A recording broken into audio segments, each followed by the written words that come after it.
at the Piney Woods Homestead, y'all. Kind of wet today. We've been in this pattern the past week or so of wet and wetter. I was really wanting to get down in the garden and get some tilling done, till under that corn that's left over, and get the final picking on some green beans, till those under, and get those October beans planted that we're wanting down there to grow out and put up here. But it's a little bit too damp today. I'm hoping if the sun will shine today and the hotter than blazes temperatures that we've been having will stick around, maybe it'll dry out that garden down there a little bit so I can get some tilling done maybe tomorrow morning if we don't have an afternoon shower. Kind of racing the clock to get that ground worked and get those beans planted. So today what I thought I would do, because it's a little bit drier up here, is you'll notice I've got a couple stakes in the ground and some string drug out. And I've got a little line level in the middle of that string, so I've got a level string there. We've had a problem here when we have really wet winters of water rushing over Lisa's pathway going into her shop, and it just makes for a muddy mess, constantly having to clean up as she's going in and out of her shop. And y'all, she makes handbags in there, and we try to keep it as clean as possible. So I'm going to show you some tips today for how to shoot grade without a laser, because not everybody has one, y'all. Thanks for stopping in at the Piney Woods Homestead. Hit that old like for us, subscribe if you hadn't, and if you have, y'all, we appreciate you. Let's see what I can do here and move a little bit of dirt. Hopefully it's not too wet.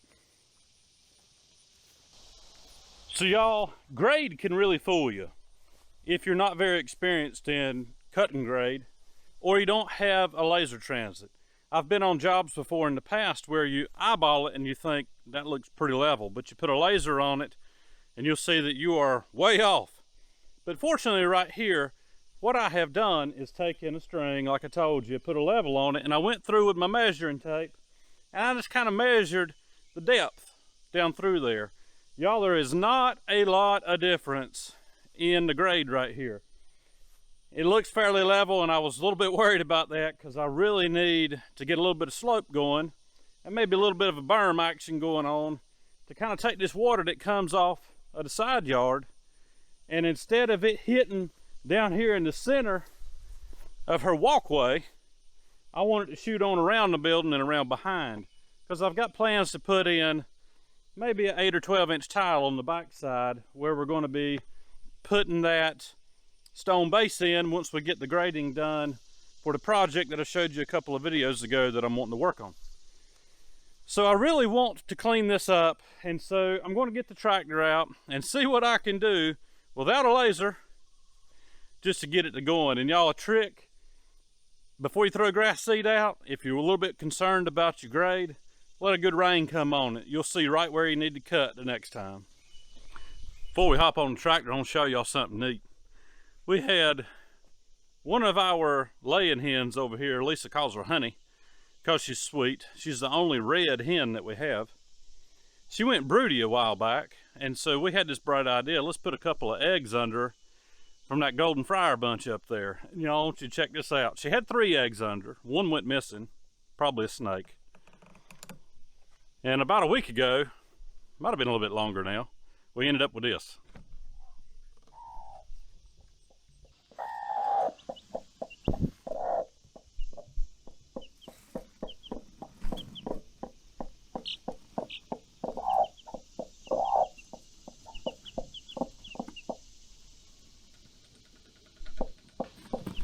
Y'all, those babies are actually sitting underneath another hen right now. We had another hen decide that she wanted to play mama too. So between Honey and this other chicken, who's a little bit more aggressive, she'll peck you pretty good if you get in there too close. They've been mothering on these babies, y'all. They take them under their wings and they keep them warm and they keep them safe.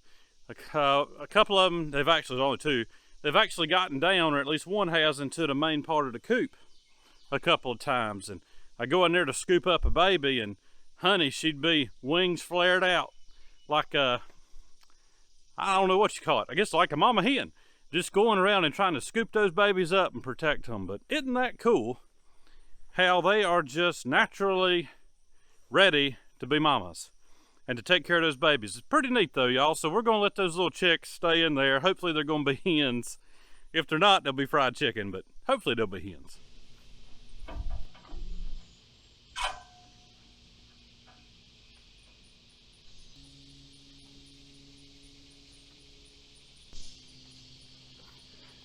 Now, y'all, what I'm wanting to do here is get an aggressive angled cut.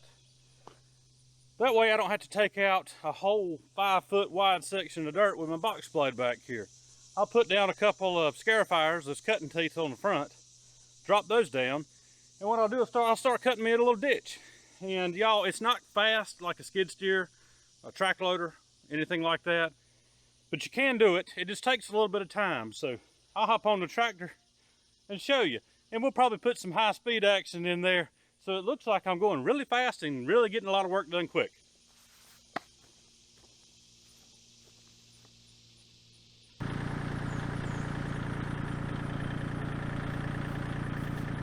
Y'all, one thing I forgot to mention, if you've got 4-wheel drive, use it. Everything is much more fun in 4-wheel drive.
Now I can tell just by walking this ditch that I have cut that I need to take out around the edge, the corner of her building here, just a little bit lower.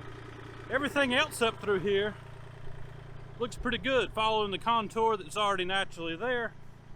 Should pick up the water where it's been coming down the hill. I've got cutting my head off here. I've got a power line buried through here, and it's not real deep, y'all, maybe 8 inches.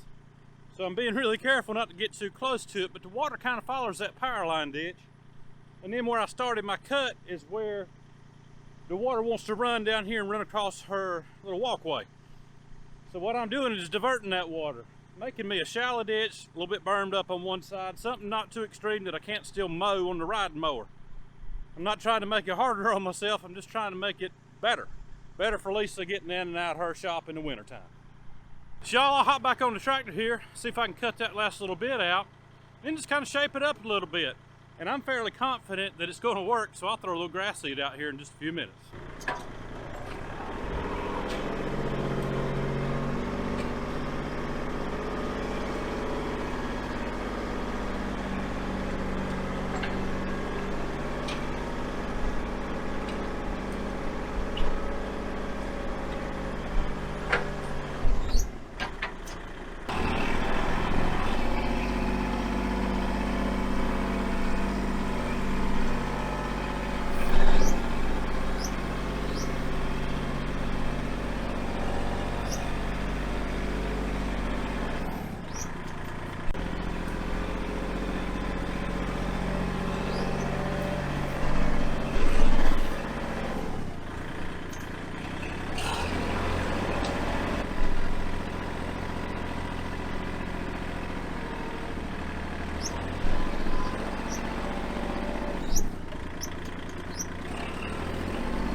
Y'all, I get a little nervous every time I open up this old outhouse and need me a rake. So I can go along and do a little bit of touch up, but it seems like several times here this summer when I open up this door, there's a big old black snake in there waiting on me. I'm happy with the black snakes, that's fine, because they keep the mice ate down. But y'all, I just don't like snakes of any kind. Apparently the roosters don't either. But y'all, it makes me think about the old serpent in the garden. You know, it's pictured as a snake a lot of times. How many women or men do you know that are comfortable around snakes? I don't know, but what do y'all think it might have been? I kind of doubt it was a snake, but who knows, y'all? I'm gonna get out here, and if these roosters will calm down, if they don't, I'm gonna put them to work and get them out here scratching around. Then we can sow some grass, but I'll get this knocked out, sow a little bit of grass. We're gonna call it done.